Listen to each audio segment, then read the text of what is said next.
back to Inside South Florida, and it is back to school season, and you might be buying your kids all kinds of cool wireless devices. Well, here's Kelly Starling with AT&T on what you need to know to keep them safe.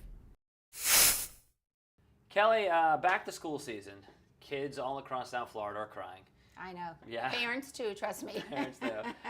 And with back to school season, for some of these kids comes tablets and electronic devices they may not have had a few months ago, and kids are running around with all kinds of stuff. So we're going to talk about some tips for parents to better sort of keep track of what their kids got going on, right? Right, absolutely. Because the first thing really that you need to do as a parent when your child starts using a smartphone, a tablet, an Epic, whatever, you need to sit down and figure out, okay, well, what kind of sites does your child want to visit? What are they going to be doing on the internet? And with some of these technologies, apps and stuff, you, the parent, if you're not tech savvy, you need to get a little tech savvy yourself. So say your child wants to go on Facebook and you're not on Facebook, you need to find out what Facebook is about. Friend that child. They try to unfriend you, tell them that's one of the rules. You can't unfriend me. Right. You know, if they want to go on Twitter, find out what Twitter's about. Follow them on Twitter. But really by having a better understanding of the sites and technologies or services or apps that the child's going to use, then you'll have a better feel for the risks or possible abuses of those. So essentially, cyberstalk your child. More or less. That's the negative way of saying it. No, because you're telling them up front. Right, I mean, just tell them up front, look, there's rules. I'm the parent, and here's how this is going to work. That's really important. That's another one of the tips. You've got to let your kids know, you know, I have the right as your parent to know what you're texting or what you're receiving in text. I have a right to know what you're doing on the internet. That's my job as your parent. Sure. So, yeah, be upfront about it. You say surf smart. We talked about Facebook. We talked about Twitter. What else are we surfing for as parents? Well, the good thing to do is talk to your provider, whether it's say a home internet service or with a smartphone, they're going to have access to the mobile internet. Talk to the provider or carrier and ask, what tools are there for me as a parent to use to monitor my child, to really determine the wireless experience I want that child to have.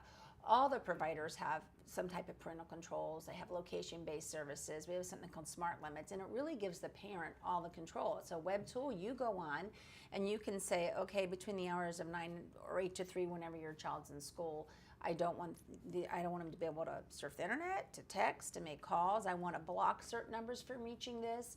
You can put a monetary amount on how many downloads your child can do per month. So it really does let you determine that. And not only does it kind of give you peace of mind knowing that, okay, I know where my kid's going to be. It could possibly even save you money that way. Right. So ask about those kind of tools. There's location-based services. Every carrier has some type of location-based service like Family Map. Say you have a latchkey child or your child's going from one intramural thing to another after school.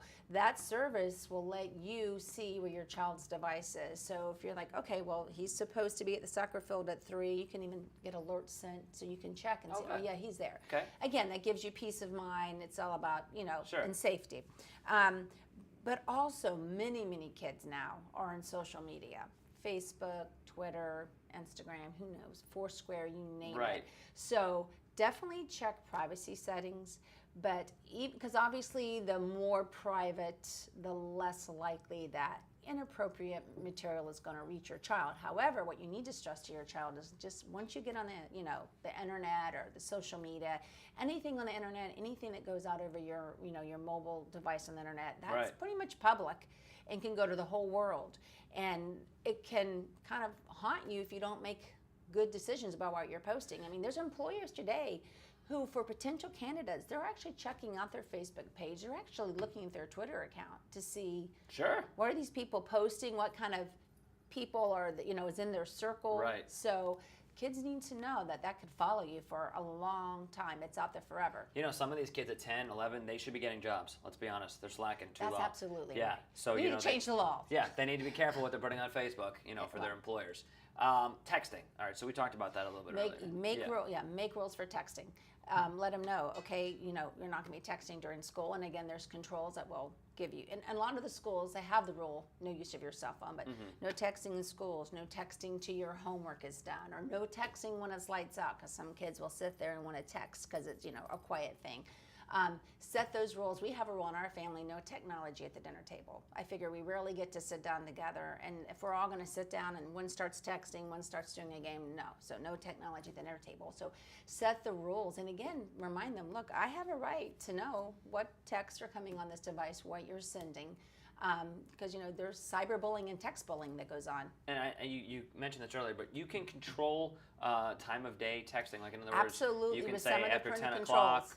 they can't text. Right. Right. From 8 to 3. I don't want my child to be able to make calls, surf the internet, receive text, do text. It really does give you control over how that device is going to be used. Yeah. So, and that's why I keep saying, as a parent, and that's the other thing, make sure you set the boundaries and make sure they know, until you get out of the house, I'm your parent. So here's what's going to happen. I will monitor the use, and I have these controls in place, and here are the rules. And if we don't follow those rules, and here will be the consequences, because a lot of kids don't want to live without their devices. And then, so you work with AT&T. Yes. Do you find that a lot of parents, when they get their kids' phones and tablets and things like that, are parents asking those questions? Yeah, I'm not in the store, Right. but yes, because I think parents are aware now more than ever with social media. I mean, technology is not going to go away.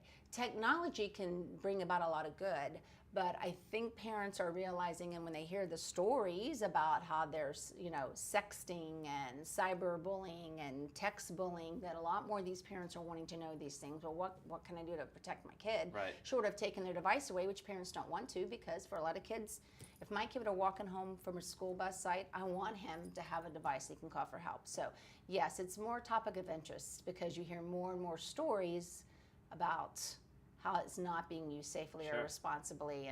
And of course, when it comes to texting, it's a given, but it bears repeating. If you've got a teen driver, that's an absolute rule. No texting while driving. There are many apps out there, free apps that you can download on their device to make sure that it won't receive text when the car is in motion, and when the car turns off, then it comes back on. There's all kind of tools for that. But again, it's just about setting the boundaries. As a parent, if you're not, get a little tech savvy, because how else are you going to know what they're doing? How else are you going to know the risks? We've come a long way from beepers when I was a kid. Oh, so. yeah. Things have changed. It's always good to see you. Thanks Thank again you. for coming on. And I know you've got a young one, so 10-year-old, yep. So Yeah. I know you're dealing with this every day. Yep. Yeah. All right. Well, good to see you, Kelly. Thank you. You got it.